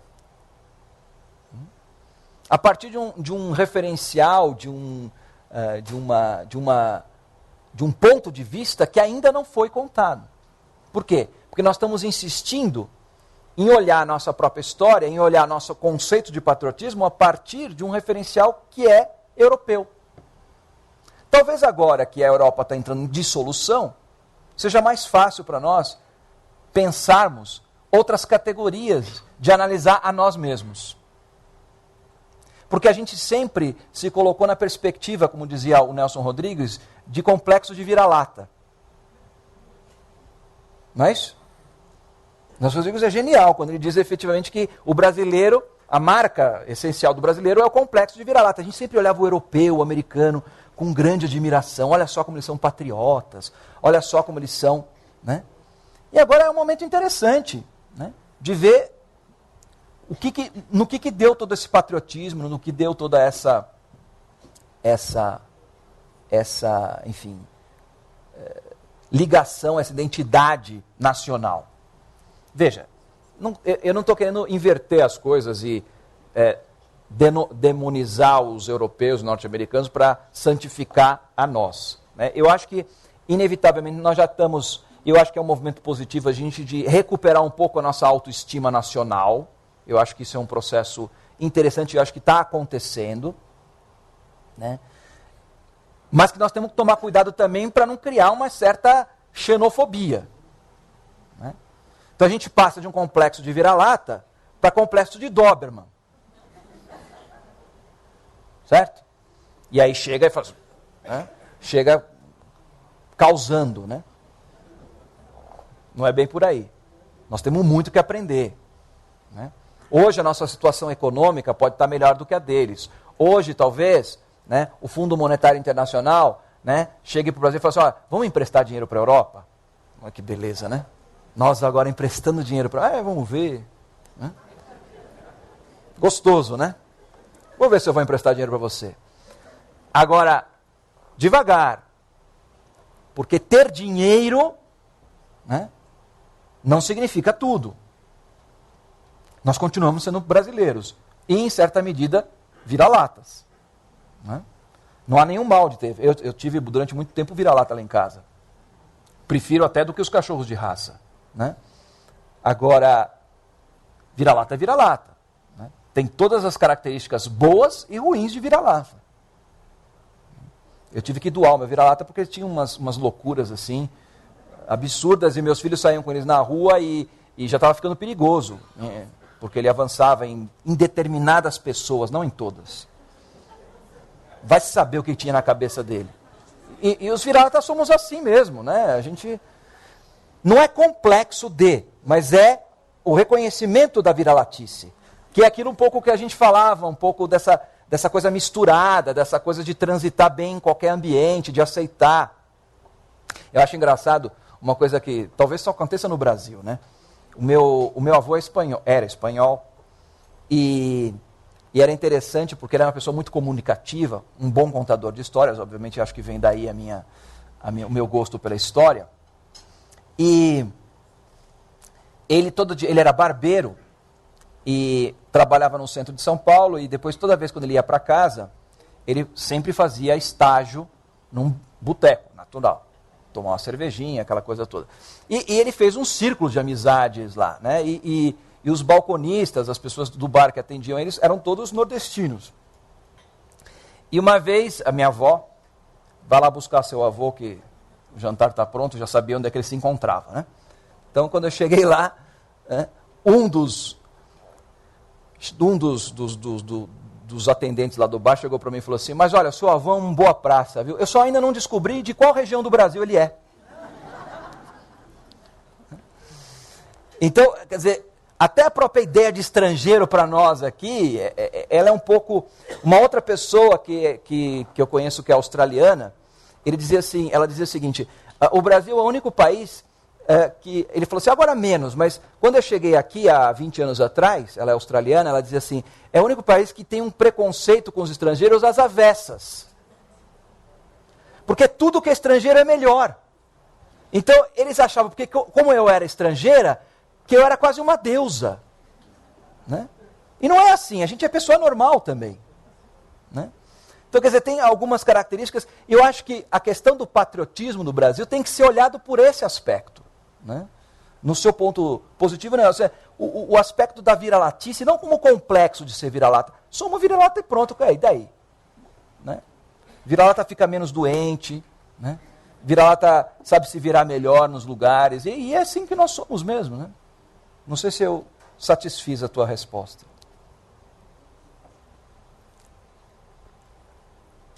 Diga.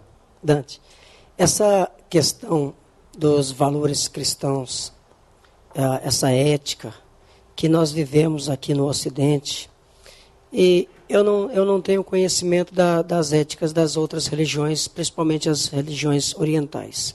Mas essa falência dessa ética, dessa religião, ou por assim dizer, a diminuição, ela contribui muito para esse ódio, principalmente porque se parte da Europa, essa laicização enorme que ocorre, e porque ainda em que medida a América Latina ainda não está muito adepta desse fato.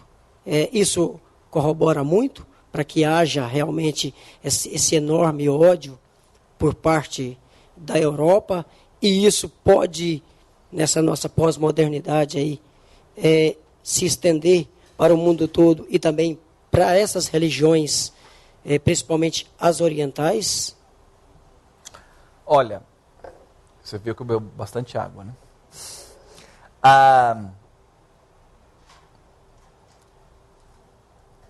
O Giancarlo falou agora a respeito, ou estava falando comigo agora sobre a questão da palestra do Luc Ferry, né, que esteve aqui na Fronteiras do Pensamento, e eu estava lendo uma matéria, se não me engano saiu na Folha de São Paulo, onde ele comentava a questão do laicismo e como é que isso tem refletido no estilo de vida europeu, de maneira particular na questão do casamento, né?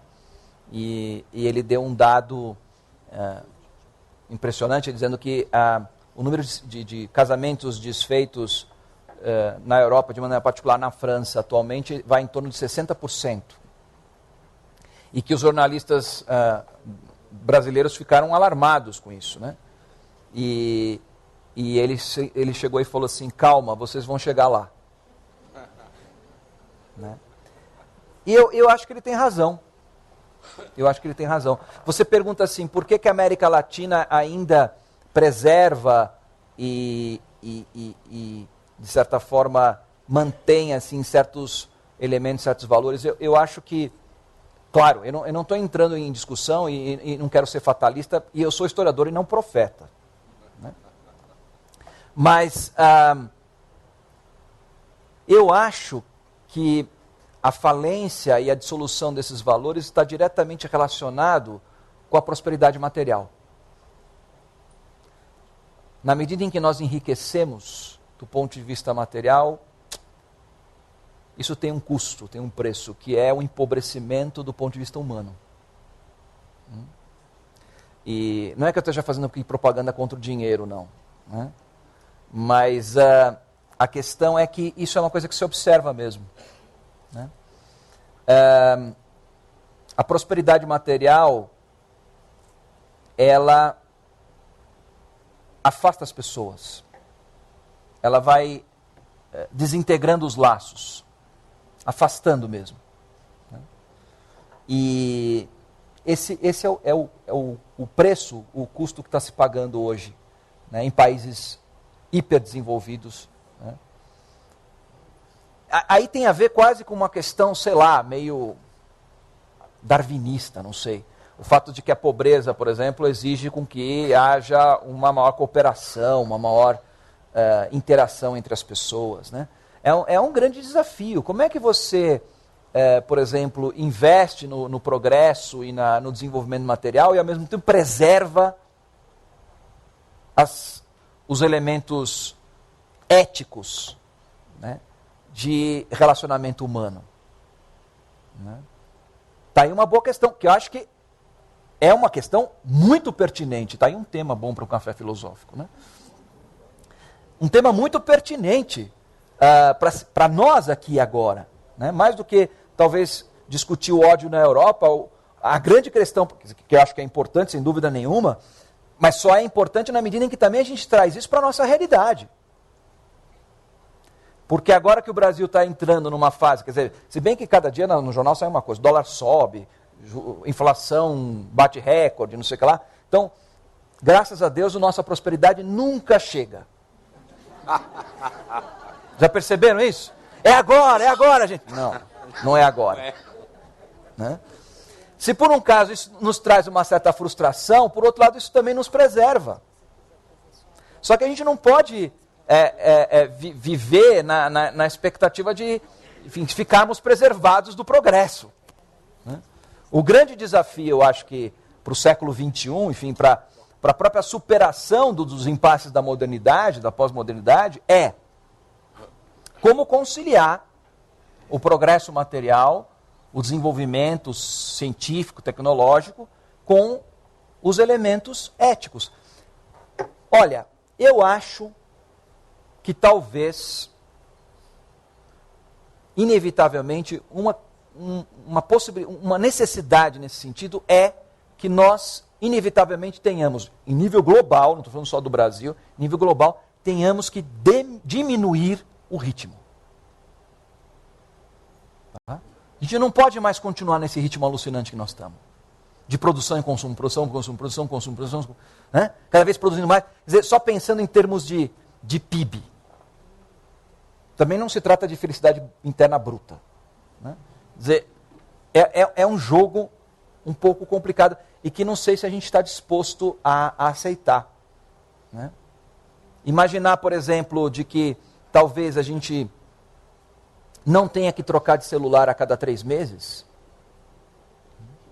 pode ser uma coisa que nos faça muita violência. Não é? Você já imaginou? Ficar com o mesmo celular 1 ano? É duro, né? Mas eu acho que o caminho passa um pouco por aí. Não sei se eu te ajudei aí na reflexão. Dante, passamos para a última pergunta da noite. Tá bom.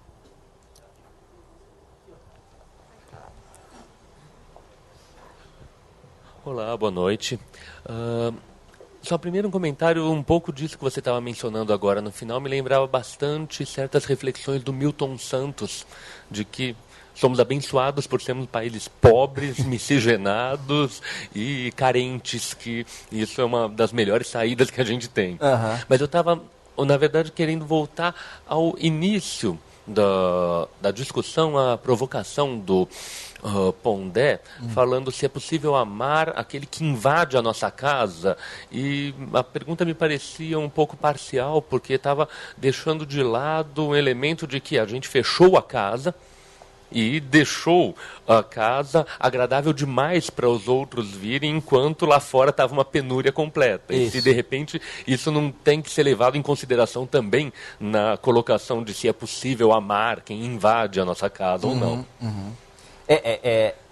É óbvio que é impossível amar quem invade a nossa casa. Né? Não dá para amar, muito pelo contrário. Aí nessas horas, o ódio é muito bem-vindo. Porque é o que te possibilita reagir. O problema é exatamente o que você está colocando. Quer dizer, a questão é que como é que eu faço? Eu não preciso amar quem invade a minha casa, mas como é que eu faço para sair da minha casa? Né? Antes, talvez, de trazer alguém para dentro. Né?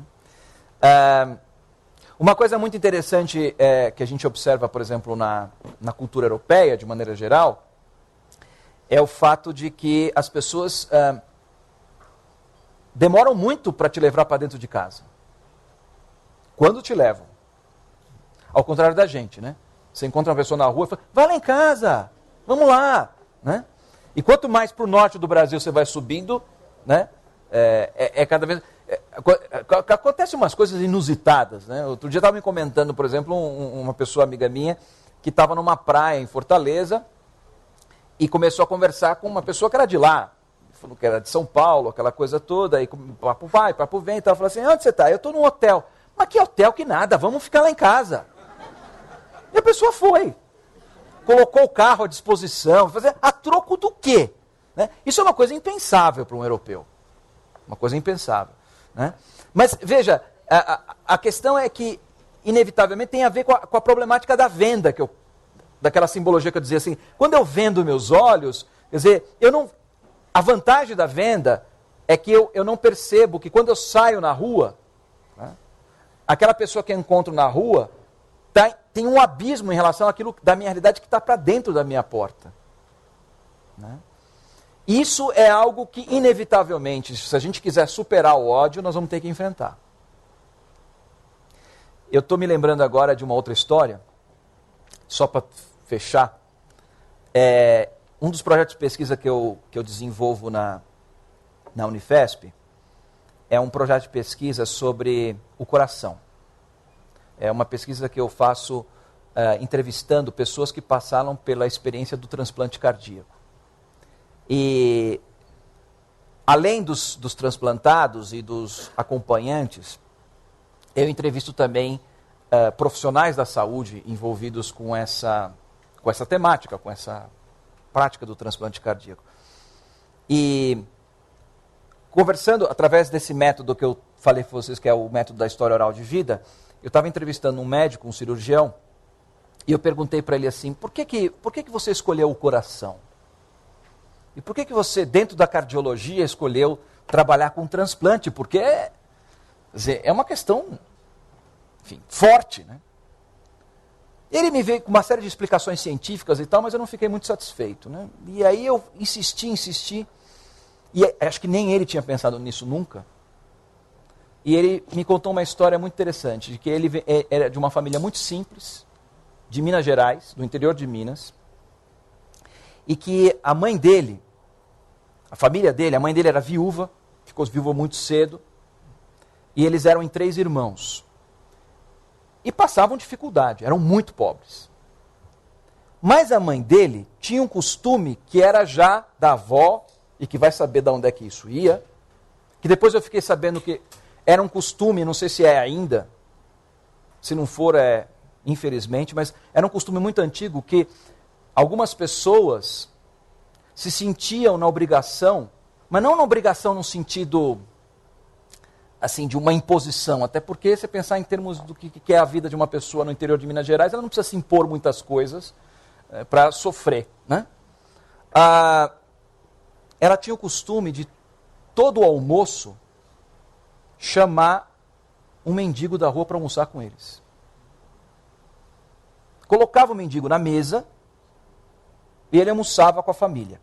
E esse médico me contava assim, e a comida já era tão pouca, que eu olhava para minha mãe e falava assim, mas o que essa mulher tem na cabeça para que chamar uma outra pessoa, um mendigo da rua, para comer com a gente? Depois ele chegou para mim e falou assim, aí eu acho que isso era o coração. Era o coração dela, não era a cabeça dela. E foi por isso que eu decidi estudar o coração e é por isso que eu resolvi trabalhar nessa área. Eu acho que a solução está um pouco por aí, né? Quer dizer, talvez a gente tenha esquecido muito o coração para pensar muito nas coisas da cabeça, né? Talvez os europeus precisam fazer um movimento, não sei se de um transplante cardíaco, para poder, de novo, voltar a viver e abrir as portas da sua casa. Não para deixar o inimigo entrar, mas para deixar o amigo entrar. E talvez sentar com ele e descobrir que, de repente, isso que era uma ameaça não é tanto assim, não é tão inimigo assim como a princípio imaginava. Acho que é isso, né? Bom, o que dizer, né? Um palestrante... Muito obrigado.